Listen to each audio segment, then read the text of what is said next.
ከሰሞኑ በአፋር ክልል ኃይለኛ እሳተ ገሞራ መፈጠሩ ይታወቃል።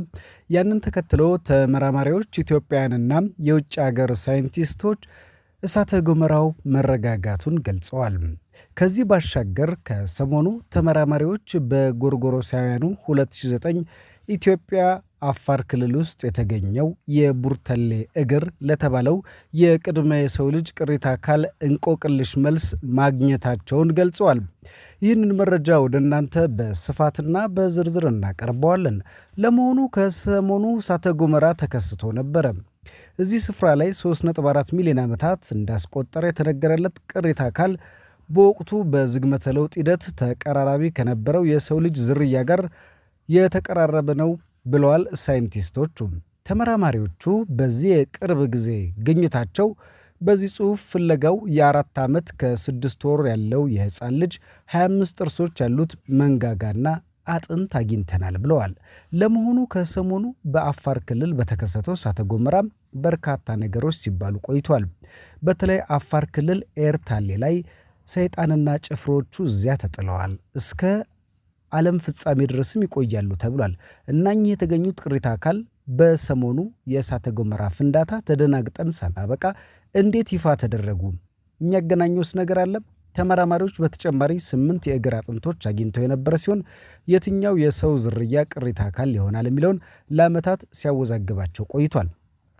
በመጨረሻም ከአንድ ድምዳሜ ላይ መድረሳቸውን የገለጹ ተመራማሪዎች ቅሪተ አካሉ አውስትራሎፒከስ ዴ ሬሜዳ የተባለ ዝንጀሮ መሰል ሰው ያለው ባህሪያትን ያነጣጠረ ከተደረሰበት 10 ዓመታት መቆጠሩን ገልጿል። የእግር ቅሪተ አካሉ ቡርተሌ የሚለውን ስያሜ ያገኘው በአፋር ክልል በቁፋሮ የተገኘበትን ስፍራም ስም እንዲይዝ መደረጉን ተከትሎ ሮይተርስ ለዚያ ስያሜ መብቃቱን ገልጿል። ይህ አዲስ የተገኘውና ለሰዎች ቀርቦ ይኖር እንደነበር የተገለጸው ዝርያ በሁለት እግሮቹ ቆሞ ቢሄድም ትልልቅ የእጅ ጣቶች ያለው መሆኑና እነዚህ ለዛፍ መውጣት መጠቀም እንዲሁም ቀጥ ብሎ መራመድ ስለማንነቱ ውዝግብ እንዲነሳበት አድርጎ መቆየቱን ዘገባው አመላክቷል። በነገራችን ላይ ኔትፊልም የተባሉ የሰይጣን ጭፍሮች እዛው አፋር ኤርታሌ ላይ ከሰማይ እንደተወረወሩና እዛው የሚኖሩ እነዚህ አካላት ግዙፍ ሰውነት፣ ግዙፍ አካል እንዳላቸውም ሲጠቀስ ቆይቷል። እናም ይህ ጉዳይ ውስብስብነቱ እየጨመረ መጥቷል። በአፋር የተገኘው አዲሱ ቅሪተ አካል ተመራማሪዎች ሲወዛገቡበትና ሲከራከሩበት መቆየታቸውም ተገልጿል። በተለይ እንግዲህ ከሰሞኑ ይፋ የተደረገው በአፋር ሚሌ ወራንሶ አዲስ የተገኘው የሉሲ ዘመን ቅሪተ አካል ዕድሜው 3.4 ሚሊዮን ዓመት ገደማ የሚገመት ቅሪተ አካል በአፋር ክልል ተገኝቷል። ግኝቱ ሉሲ ወይም ድንቅነሽ በኖረችበት ዘመን እንደኖረ አመላካች መሆኑ የሉሲ ቅርብ ዘመድ የሚል ስያሜ ተሰጥቶታል። ዘመድ አዝማድ እየተጠቀሰ ነው። እንግዲህ በዚህ ሁኔታ የኢትዮጵያ ቅርስ ባለስልጣን ኢትዮጵያ የሰው ዘር መገኛ መሆኗን የሚያጠናክር ግኝት ነው ብሏል። የኢትዮጵያ ቅርስ ባለስልጣን ባወጣው መግለጫ 3.4 ሚሊዮን ዓመት ገደማ ዕድሜ ያለው የሰው ልጅ ቅሪተ አካል በአፋር ክልል ወራንሶ ሚሌ ተብሎ በሚጠራው አካባቢ መገኘቱን አስታውቋል። ይህ ግኝት ኢትዮጵያ የሰው ዘር መገኛ መሆኗን ዳግም የሚያረጋግጥ ትልቅ ሳይንሳዊ ግኝት ነው ብሏል። ግኝቱ ይፋ ያደረገው ከአሪዞና ስቴት ዩኒቨርሲቲ ተመራማሪ የሆነው ፕሮፌሰር ዮሐንስ ኃይለሥላሴ አዲሱ ቅሪተ አካል 3.4 ሚሊዮን ዕድሜ እንዳለውና ይህም ሉሲ ድንቁነሽ በኖረችበት ዘመን ይኖር እንደነበረ የሚያሳይ መሆኑን ገልጿል።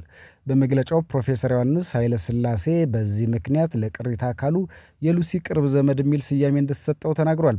ይህ ግኝት በሰው ዘር የለውጥ ሂደት ኢቮሉሽን ኢትዮጵያ የሰው ዘር መገኛ መሆኗን ያረጋገጠ መሆኑን ተመራማሪው አስረድተው የኢትዮጵያ ቅርስ ባለስልጣን ዋና ዳይሬክተር የሆኑት አበባው አያሌው በበኩላቸው መሰል የምርምር ግኝቶች ኢትዮጵያ ምድረ ቀደምትና የሰው ዘር መገኛ መሆኗን የሚያጠናክሩ ናቸው ሲሉ የዚህ ግኝት ታሪካዊ፣ ሳይንሳዊ ፋይዳም አጽንኦት ሰጥቷል። በአፋር ክልል በተለያየ የጥናት ጣቢያዎች መሰል ምርምሮች እየተካሄደ መሆኑን ጠቁሟል። የሉሲ ወይም የድንቅነሽ ቅሪተ አካል በህዳር ወር 1967 በአፋር ክልል አድ ዳዓር በተባለ ቦታ መገኘቱ ይታወሳል። አዲሱ እሳተ ገሞራም በተለይ ደግሞ ከ12,000 ዓመታት በኋላ በድጋሚ የፈነዳው እሳተ ገሞራ በአፋር ክልል ስለመሆኑ ብዙዎቻችን እናስታውሳለን። ታዲያ እነዚህ ነገሮች መገጣጠም ዝም ብሎ ወይስ እንደተባለው የሰይጣን ጭፍሮች ወይም ደግሞ በዚያው አካባቢ የተጣሉ ቀደም ሲል ከመላእክት ጋር በነበረው ጦርነት ወደዚያ እንዲወረወሩ የተፈረደባቸው ሊሆኑ ወይ የሚለው አነጋጋሪና አጠያቂ ጉዳይ ነው።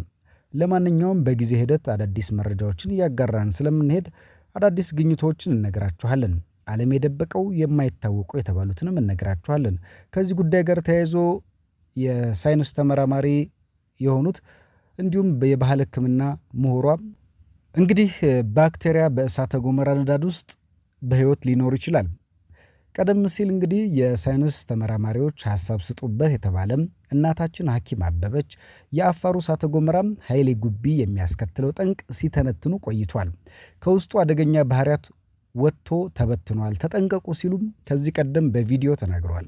ንግግራቸው ከላይ ሲታይ ሃይማኖታዊም ሳይንሳዊም ይመስላል።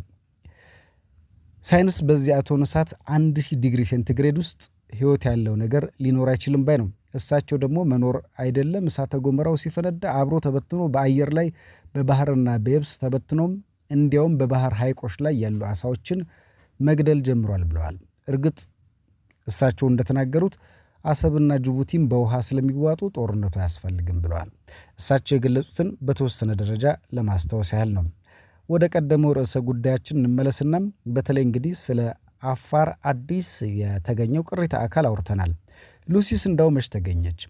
የኢትዮጵያ ምድረ ቀደምትነት ለዓለም ያበሰረው ግኝት እንግዲህ ኢትዮጵያ ምድረ ቀደምትና የሰው ዘር መነሻ ስለመሆኗ ካረጋገጡ ድንቅ ግኝቶች መካከል የሉሲ ቅሪተ አካል አንደኛው ነው። የሉሲ ቅሪተ አካል የተገኘው ከ51 ዓመታት በፊት ህዳር 15 1967 ዓ.ም በአፋር ሀዳር በተሰኘ ቦታ በዚህ ሳምንት ነበረ። አስታውሱ፣ ልብ አድርጉ። እሳተ ገሞራ የፈነዳው ህዳር 14 እሁድ ቀን ነበረ። ታዲያ እንዴት ተገጣጠመ ይሄ ጉዳይ?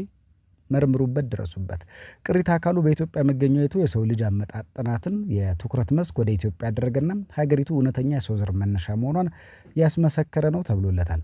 ኢትዮጵያ የሰው ዘር መገኛ መሆኗ እንደ ማስረጃ የምታቀርበው ሉሲ ድንቅነሽ የ3.2 ሚሊዮን ዓመት ገደማ ዕድሜ ያስቆጠረች ስለመሆኗ የምርምር ግኝቱ ነው።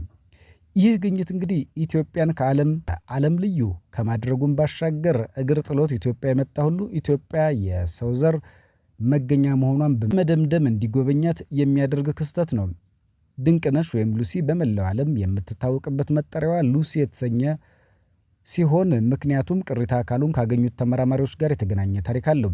በዶናልድ ጆንሰን የተመራማሪ የሳይንስ ሊቃውንት ቡድን በወቅቱ ዘ ቢትልስ በተባሉ ሙዚቀኞች የተቀነቀነው ታዋቂ ሉሲ ኢን ዘ ስካይ ዊን ዘ ዳይመንድ የተሰኘ ሙዚቃ እንዳዳመጡ ቅሪተ አካሉን በማግኘታቸው ያገኙትን ቅሪተ አካል ሉሲ በማለት ስያሜ በመስጠት ከዓለም ጋር አስተዋውቀዋል።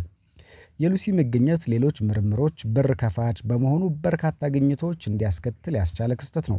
የሉሲ ቅሪተ አካል የተገኘበት ቦታ የዓለም የአንትሮፖሎጂ ማዕከል እንዲሆን ከማስቻሉም በላይ ይህ ታሪካዊ ስፍራ ለአፋር ብቻ ሳይሆን የኢትዮጵያን ገጽታ ከፍ አድርጎ በዓለም አቀፍ ደረጃ እንዲታወቅ አድርጎታል ተብሏል።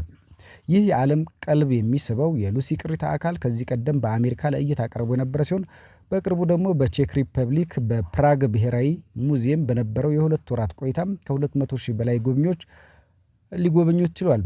ይህም የኢትዮጵያ የሰው ዘር መገኛነት በተግባር ከማሳየት በላይ ሀገራዊ ጠቀሜታውን የጎላ አድርጎታል።